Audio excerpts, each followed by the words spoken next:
Jadi munyo sembahyang subuhnya hana takada walau 2 rakaat, walau sabuh wate dan tatupu yang terbaca bunuh hanaruh hana takada menurut mazhab Syafi'i seluruh amal kebaikan lain getunda.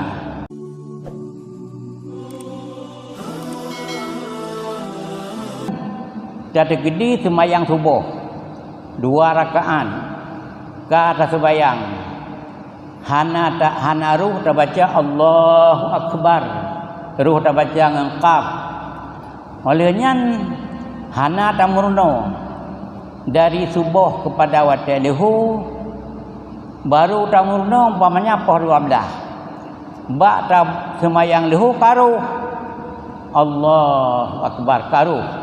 Sementara sembahyang subuh hana takada yang hana ruh bunuh hana takada. Jadi munyo sembahyang subuhnya hana takada walau 2 rakaat, walau sabuh wate dan tatupu yang terbaca bunuh hana ruh hana takada menurut mazhab Syafi'i seluruh amal kebaikan lain getunda.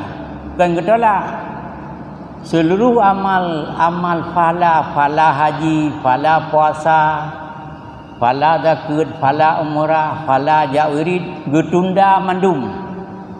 Kan getolah getunda. Cuman dalam masa getunda part kedua urunan lam nuraka. Lam nuraka kedua. Karena hana sembayang sabuh. Na sembayang tapi na hanaruh sabuh kalimat.